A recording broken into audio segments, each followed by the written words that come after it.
we'd like to hear more about the damage to the land and the water. And so I welcome the comments of our expert Indigenous witness, Corrina Gould, who will speak to those and other issues right now. Thank you so much.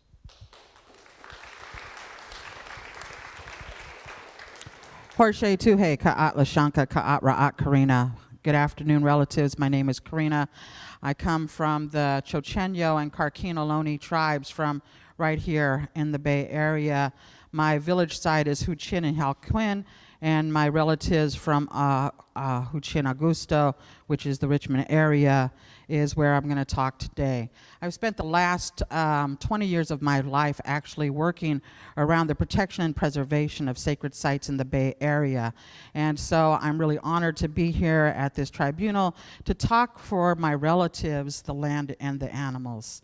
They have no voice. And when I was being raised, we were taught a bunch of different things. And so I'm used to talking about sacred sites in a manner that I don't have to look at notes. And so it's really strange for me to come before people and have to look at certain things. But there's some certain documentation that was written in UNDRIP that I really want to be able to use so that people can understand exactly what I'm talking about.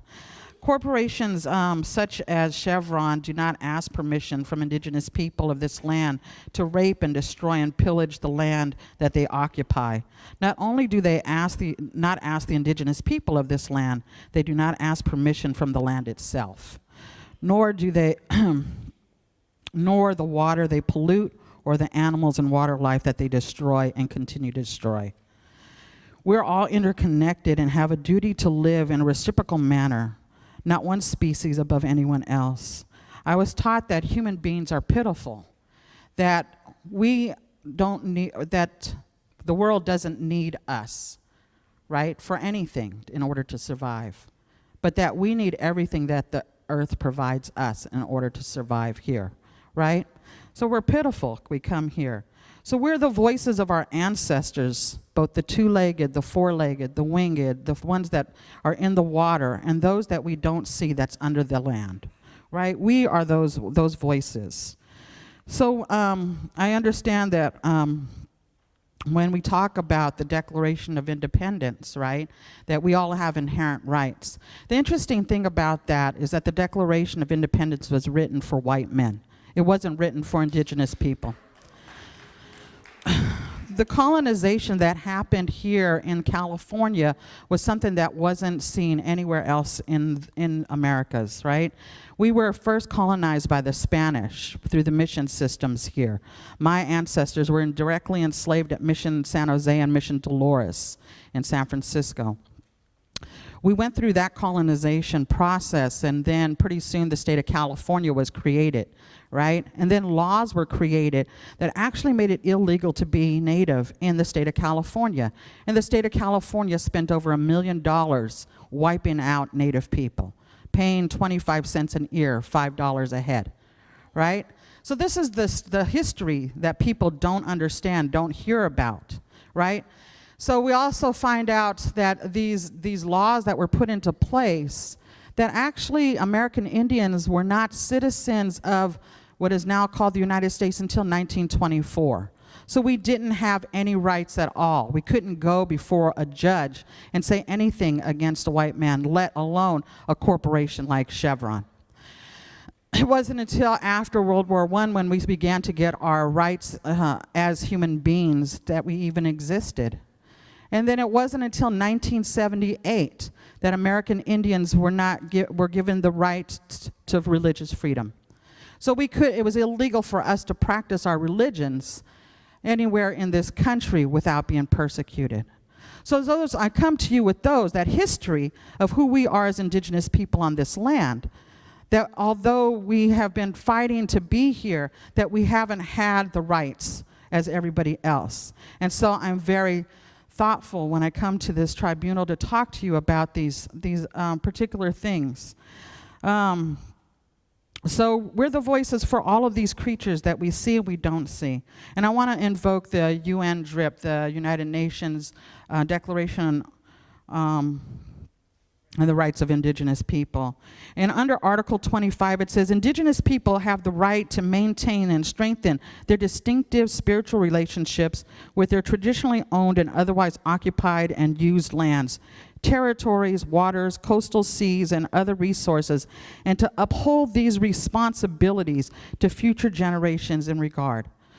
How do we do that when we have corporations like Chevron, who have sucked up that land, who have constantly polluted the waters, who have killed off many of our relatives, who do not allow us to have a sustainable future because we can't do the fishing that we did before. We actually don't have some of the species that we lived on before.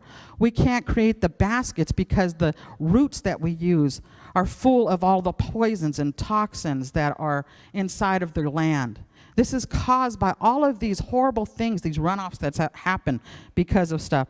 Chevron, it says the discharges from the Chevron refinery and its predecessors between 1902 and 1987, before wastewater outfall was moved offshore in San Pablo Bay, caused significant pollution to Castro Cove, a protected embayment in the San Pablo Bay, resulting in high levels of prochlotic aromatic hydrocarbons and mercury.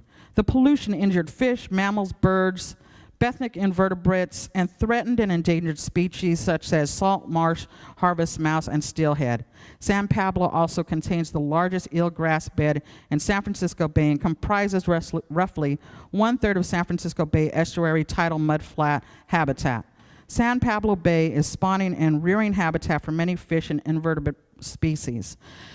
We ate lots of shellfish. Any of you guys that know that we went to, with that our ancestors, that's what we lived off of. We hear about the Ohlone people and coastal people living off of acorns, but we ate tons of shellfish, you know?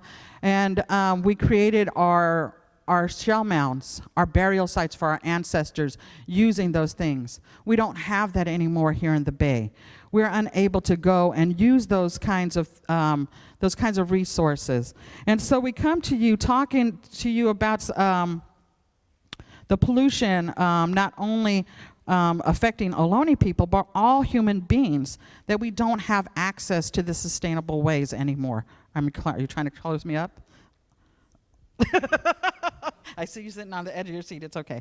So I wanted to say one more thing. I think that one of the things that we really need to talk about is that we talk about human beings outside of nature.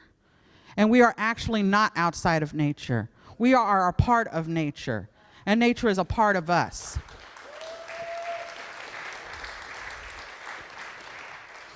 Once we as a human species realize that we are all dependent on one another, that everybody has the same rights, even those that don't speak our languages. I think that that's one of the problems with human beings, is that we're always trying to figure out how to make other people communicate in the way that we do, instead of taking time to listen and to really understand those things that are around us.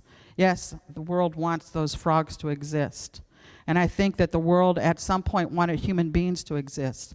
But I really feel that if we don't change the way that we are right now, that Mother Nature is going to fling herself around and drop us like a bunch of fleas. And so I hope that in this tribunal that we really think and take consideration about us as pitiful beings, and how do we come together to think about using the resources that we were given, that we were blessed with, in a good way. Oh. Thank you. Thank you very much. And thank you particularly for, again, reinforcing the point that, you know, we have continually throughout our history had to struggle for rights. So rights of Indigenous people is something that has been struggled for, the rights of women, the rights of African Americans, and now we're struggling for the rights of nature. And sometimes, as Brian said, you know, we're in our infancy as people, and we need to listen better now to nature, as you're so eloquently saying.